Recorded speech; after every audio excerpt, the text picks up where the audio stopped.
Theo Acheampong, thank you for joining us. Tell us what you think about what is going on and whether you will join Dr. Bawumia's appeal to President Mahama to withdraw Julius Debra's, letter generally removing too many people. In the fire service alone, I'm told about 3,000 people, they went through the due process and were recruited in, when was that? They were recruited in December of 2023. Hello, Doc. I hope you can hear me. Yes, we can hear you now. Doc. Yes. Good morning. My apologies. I'm not on video today due to other reasons. That's okay. But look, I've just been listening to the input from my brother Kingsley and then from Uncle Sam and the other lady there whom I didn't hear earlier. But, I was just laughing here because at the latter part of your conversation, you put very interesting questions to Kingsley, right? That, well, we've seen this thing happen before in 2016, and you can go back to earlier periods where immediately on the resumption of a new government, certain caliber of appointees, whether they are in the civil or whether they are in the public service, are asked to sort of either step aside or they will say, okay, we're going to do some investigations, etc. And then after that, we may decide to call you or not. And I think for me, and this has happened regardless of the fact that they went through quote unquote, right, due process. And the question that you were really asking for me goes to the heart of the whole duplicitous nature of our politics.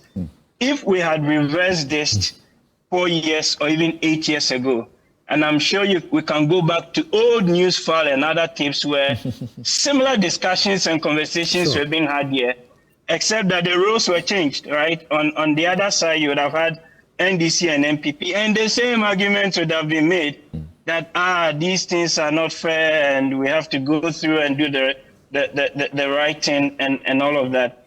And it goes, for me, I'm looking at it really from the impact on the public payroll, one, and then I would also speak about it in terms of, what we should be doing, right, going forward.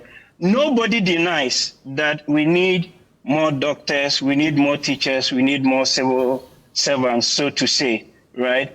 But then they also have to go through a certain process in terms of those appointment. But in the context of an IMF program that we're running, and you look at the expenditure items that the government has, after paying off your debt or servicing your debt, the next biggest item on there is the emolument and salaries, right?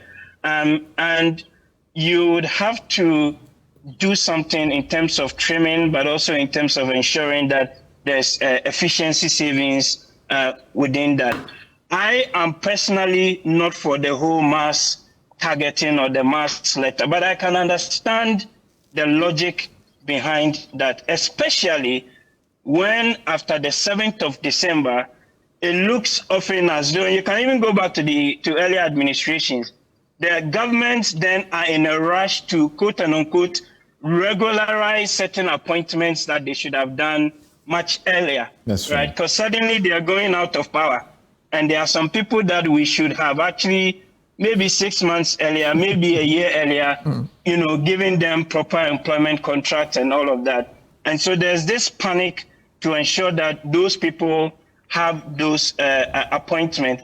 And you have a process then that these all add up or cascades and have an impact on the payroll.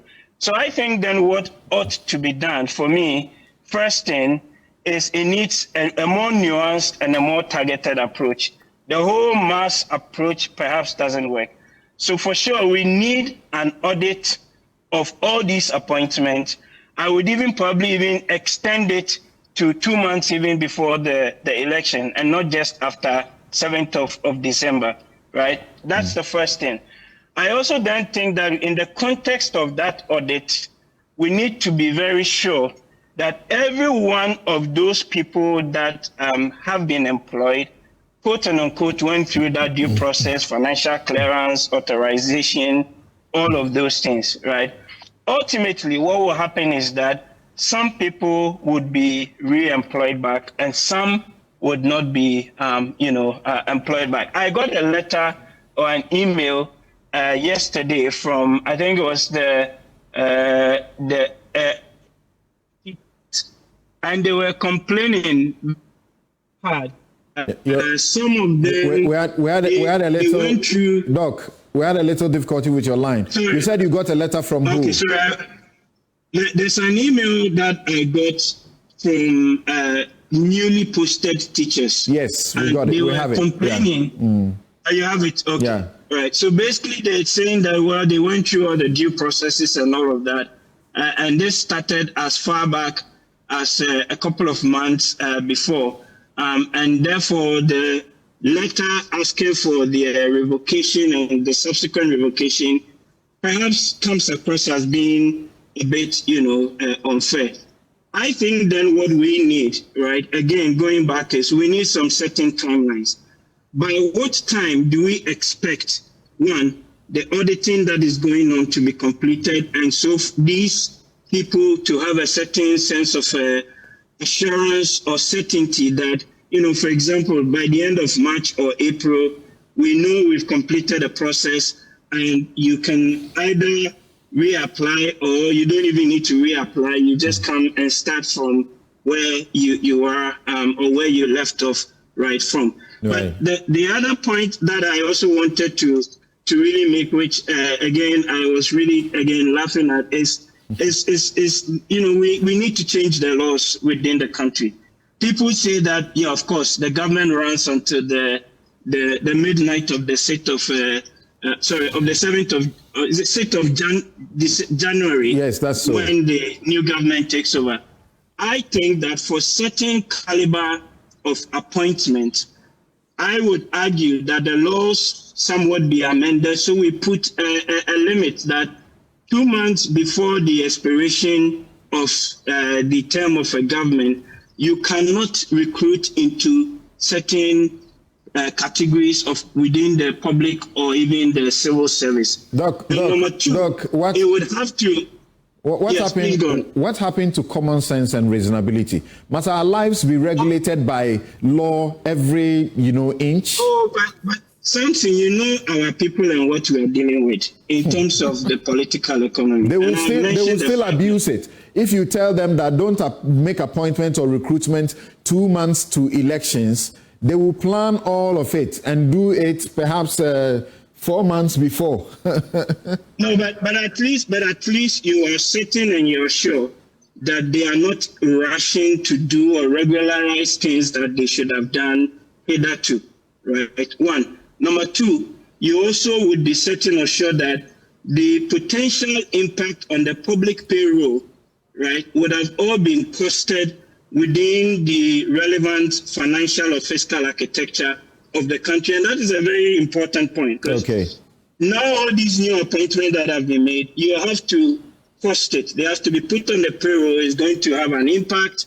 And when you have limited revenues and other expenditure line items that you have to deal with, it can be a major problem for us. So I think for me, I'm for the auditing. And the auditing is the first step. But a more nuanced approach, a targeted approach, is needed rather than the mass dismissal. In a minute, tell me this: during the transition, the incoming administration flagged this issue, actually issued a statement, and then the outgoing administration also issued a statement calling their bluff and saying that we are in government until midnight, the 6th of January. Do you think they should have listened at that point, at least? Oh, they were all playing politics. That's the the reality, right? And you and I actually know that these recruitments, these appointments, some new ones or new letters were being done or issued post December 2017, right? And some last minute appointments were being made You see, we're even talking about the teachers and all of that. But I'm sure if you go into some of the state-owned enterprises, and these are governed by slightly different laws, because some of them have their own laws that are set up. Right. I won't be shocked if after the audit we find that there are even new names that have been added to certain payroll than hitherto was the case. Interesting. Thank you very much, Dr. Theo Acheampong. Let me come back here for a minute each of some responses.